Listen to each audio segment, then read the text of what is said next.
As far as decorations go, I'm always going to recommend the live plants and cork bark and cork rounds and cork tubes and things like that for your crested gecko to hide in.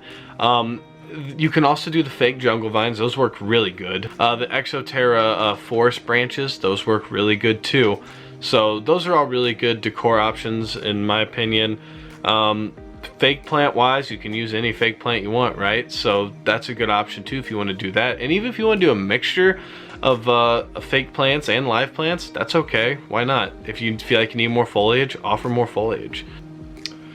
So the last thing I want to talk about is cohabitation. Now, this is another thing that is very controversial and some people have issues with it, some people don't.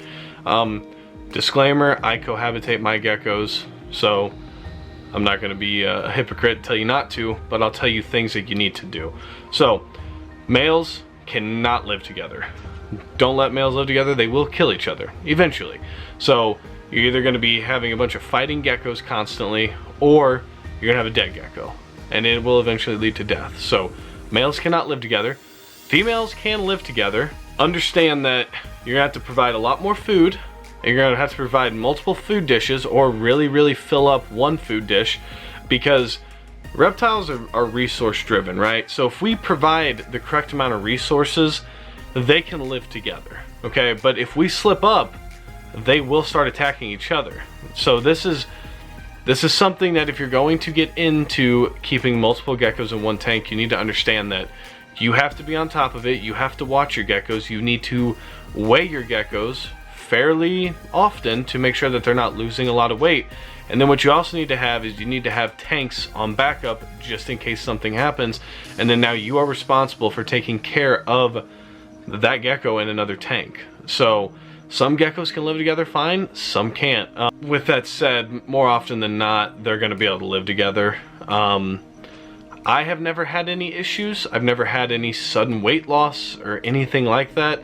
But as you guys have seen in my feeding schedule videos, I offer a lot of food. And because I have my geckos live together, part of that's responsibility on me to understand that I'm going to waste food at times, right? I'm going to put in more food than they're going to eat, but at least I know that I'm providing enough food for everybody. I weigh them every 2 weeks or so just to make sure. I keep an eye on them. I'm very active with my geckos, and I look at them and I'm like, okay, they look good. So it's very important that if you're going to cohab, you need to keep a very close eye on everything. Another thing with cohabitation is understand that if you put males with females, you're going to have babies.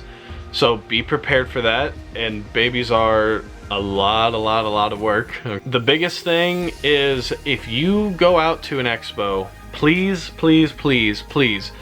do not have one tank and then buy 2 babies. Okay, because you're running the risk that unless those 2 babies are both females, you will have to separate them as soon as one becomes male. Because even if one's male and one's female, if he hits sexual maturity before she does, which he will, he's going to mate with her, and she is more likely to become egg bound and die, because she will not be big enough or old enough to lay her eggs. If breeding's something you want to do, then in the future you're going to need to invest in tanks anyway, so you might as well buy another tank. You're going to need to invest in a lot of other things too. But that's just something very important to remember, that while cohabitation is something that is often... Oh, thank you, Cooper. Cohabitation is often something that I just see a lot in my Facebook groups that's highly debated and things like that. And it's really something that shouldn't be this like taboo thing. As long as you're taking care of your crested geckos, it's going to be okay. Alright, so with all that said, let's wrap up this video. And the last thing I want to say is, the best thing that we can do as keepers is remember that the hobby is ever evolving, and there's always going to be new ways to do things, and there's going to be new ways to look at things. And I want to challenge everybody who keeps crested geckos and watches this to think about keeping in different ways and understanding how other people keep, and maybe emulating some of that. Just because something works for me or something works for you doesn't mean it'll work the other way around, right? So it's very important to understand that we're all in this hobby together, and we really need to stick together because we're the ones who keep this hobby afloat. And if we're fighting with each other, then it's not fun anymore, right? The fun of doing this is that you get to share your experiences with others. We shouldn't be divided about little things that are just controversial, or things that are proven but some people refuse to accept them. So I guess to wrap this up, my challenge is for you guys to think about things other than how you've been doing it. You know, when I was doing all the research on this topic, there were a lot of things I was like, oh, okay, you know, but then I checked multiple different sites, and I'm reading multiple care guides, and I'm reading about what it's like in the wild for them and things like that. So it's very important to have a lot of different sources that you can reference, and then you can come to your own conclusion after that. But the most important thing is to be open-minded and to just you don't even have to agree with anything, because I'm sure there's things in this video that people are going to say absolutely no, that's wrong, and that's fine. We can talk about it, we can look things up, you can tell me about your experiences. I'd love to know about your guys' experience with keeping and how it compares to what I just said in all this video. That's something that fascinates me.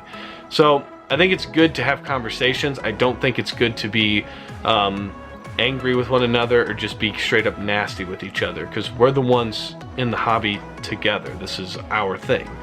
So with all that said, I hope you guys enjoyed the video. If you did, give it a thumbs up.